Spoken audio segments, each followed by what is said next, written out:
Welcome to part 2 of my UFO encounter. This happened in western North Carolina.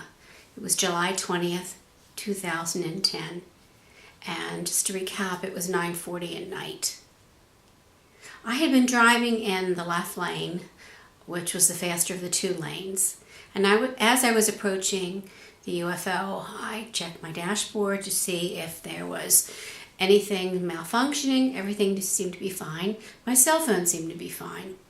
However, I looked behind me and I noticed that there were two white sedans that seemed to be almost pacing me. And I watched them for a good 3 or 4 minutes as I was driving down the road. I noticed that the white sedan was about a quarter of a mile behind me in the left lane, and the other white sedan, which seemingly looked like the same style vehicle, was about a third of the mile in the slower lane.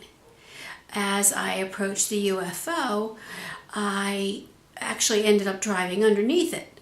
One of the things I wondered about this was it a triangle? Was I seeing maybe the front of the triangle?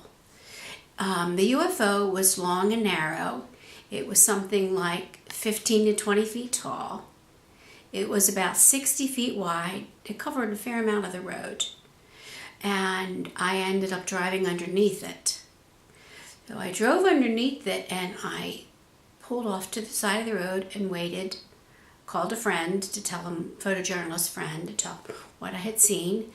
And I waited and neither of the cars ever passed. There was no place at this point because the cars were in my vision. I had slowed my car enough to look behind me. I could see them still in the rearview mirror, but they never passed me.